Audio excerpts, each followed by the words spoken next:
Hey everybody, my name is Honey Farmer, and today we're going to be talking about social emotional learning and the effect that it has on our classroom.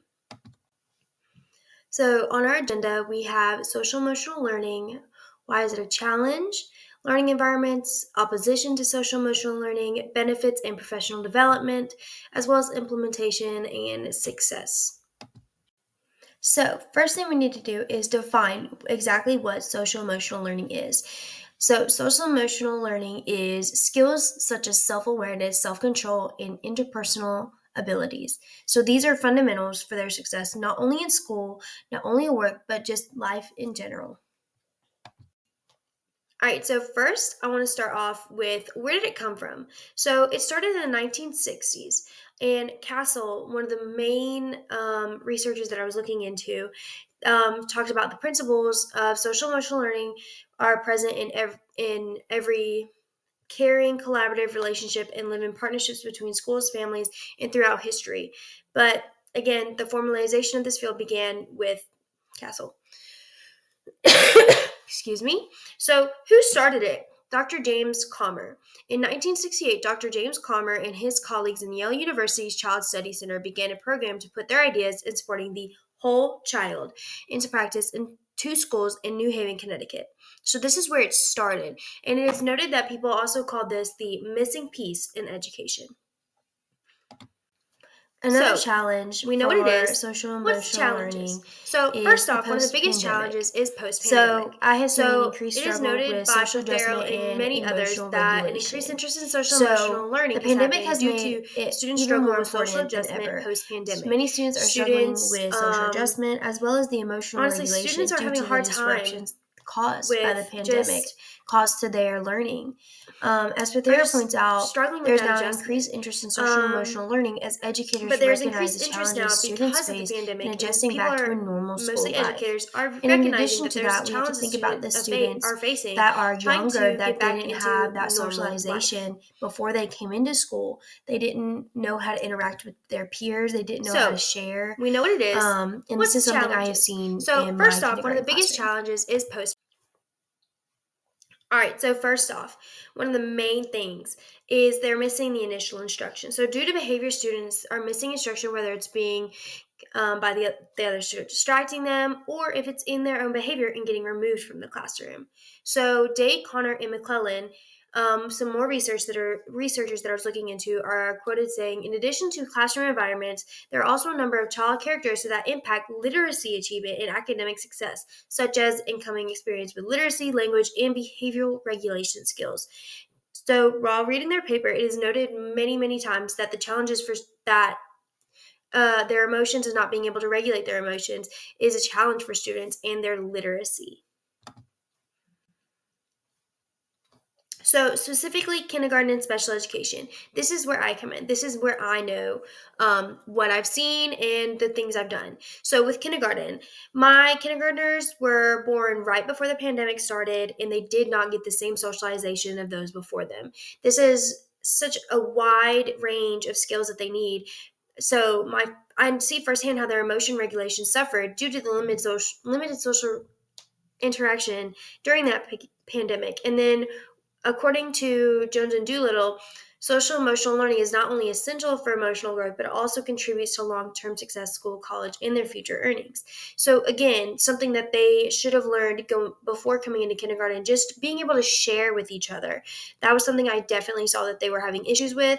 And then now I'm transitioned to a special education role with third grade, and I have seen their lack of regulation has caused them to miss, again, a lot of that initial instruction. My students are being, at times, removed from the classroom, and it has caused issues with their reading levels, with their math scores, and in general, it just truly hurting their education. So again, the impact. So for classrooms, for social emotional learning, we are trying to reduce disruptive behavior and promote a positive learning atmosphere. And again, the example I have is a student struggling with self-regulation, exhibiting challenging behaviors, and this will interrupt classroom instruction. All right, so the opposite. All right, so the opposition to social emotional learning, and I'm not going to be the first one to tell you. I was very surprised that there was some opposition to social emotional learning, and I would love to go into it. So when I first started researching social emotional learning and then the opposition to it, many people are quoted to say that it is manipulative, indoctrinating, and ineffective. And another argument for it is that it's time away from the academics, and then also critical race theory. That's a misconception that was tied to social emotional learning, and despite the benefits, I mean, Klein mentions that social emotional learning is often misunderstood and wrongly associated with the controversial issue. However, the true goal of social emotional learning is to foster emotional intelligence and not promote any particular ideology.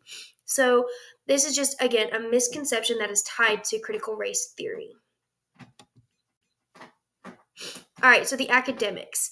So some may argue that social emotional learning takes away from academic subjects, but research has shown by Jones and Doolittle that it is that students who participate in social emotional learning programs perform even better academically. So when I first started researching this specific opposition, I understood the perspective and even agree with it at times, because I understand that it does and it can go in the way of academics. But as you'll see, some of the strategies that I have done is to implement it into my curriculum and into the groups that I'm doing, or any of the activities that I do throughout my day. All right, so the diverse needs. So again, I attribute West Georgia to this, just to make me think outside the box and to think about just different perspectives in general. And one of these is providing an equitable opportunity for emotional development, because again, not all of our students are going to have their parents at home teaching them all these regulate social emotional skills that they need to succeed in life. So I think especially that is particularly important for students from diverse backgrounds to have social emotional learning in the schools, because they have had trauma, they have experienced trauma, or they have had adverse childhood experiences. And so according to Parker and Hodgson, schools can replicate the social emotional learning environment for students who do not receive these skills at home, so ensuring that all students have the opportunity to develop emotionally and socially.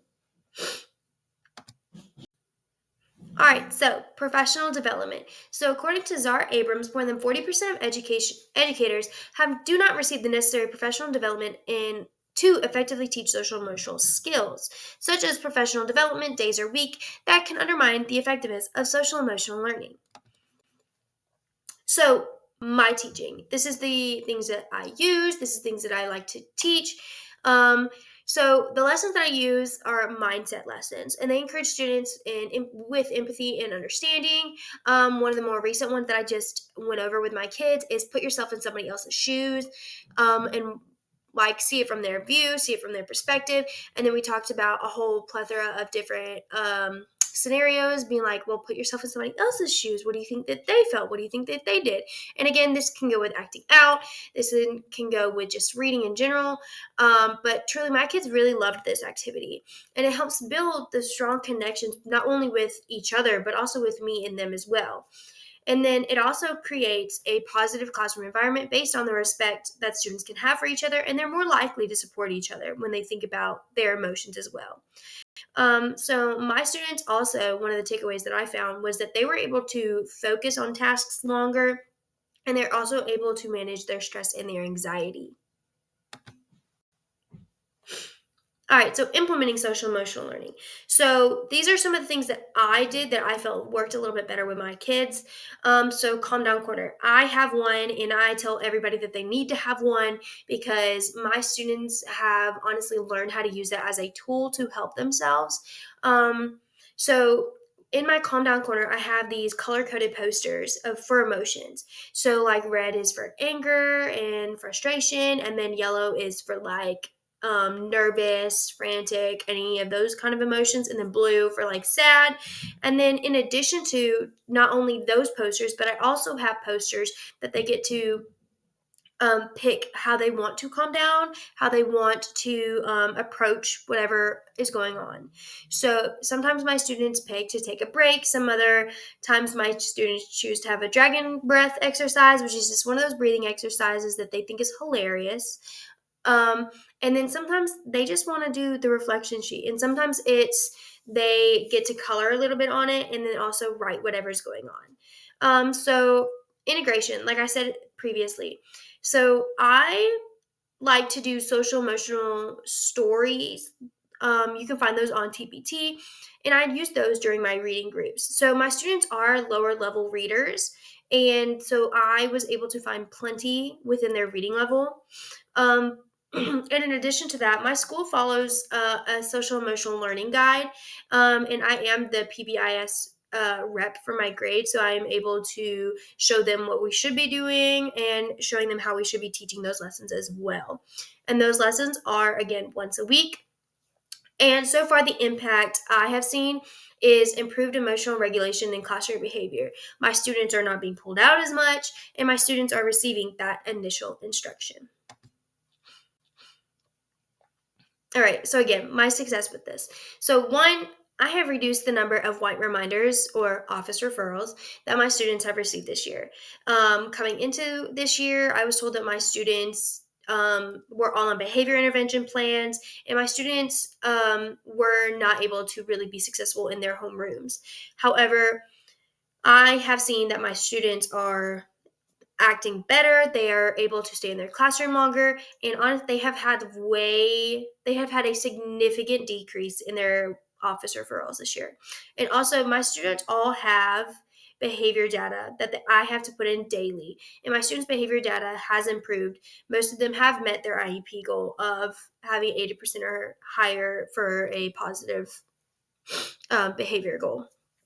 But when I measured my success of what I was doing for their social emotional learning, I was able to see that again, the white reminders were down, and so in their behavior, their positive behavior was way up. My conclusion. So, in conclusion, social emotional learning is not just a tool for the emotional development, but also for an essential factor for improving their academic success. And moving forward, schools should invest in professional development and create consistent social emotional strategies across all classrooms. So, social emotional learning is long-term investment for the students as well as academic success. These are all of my references and are listed in the comments.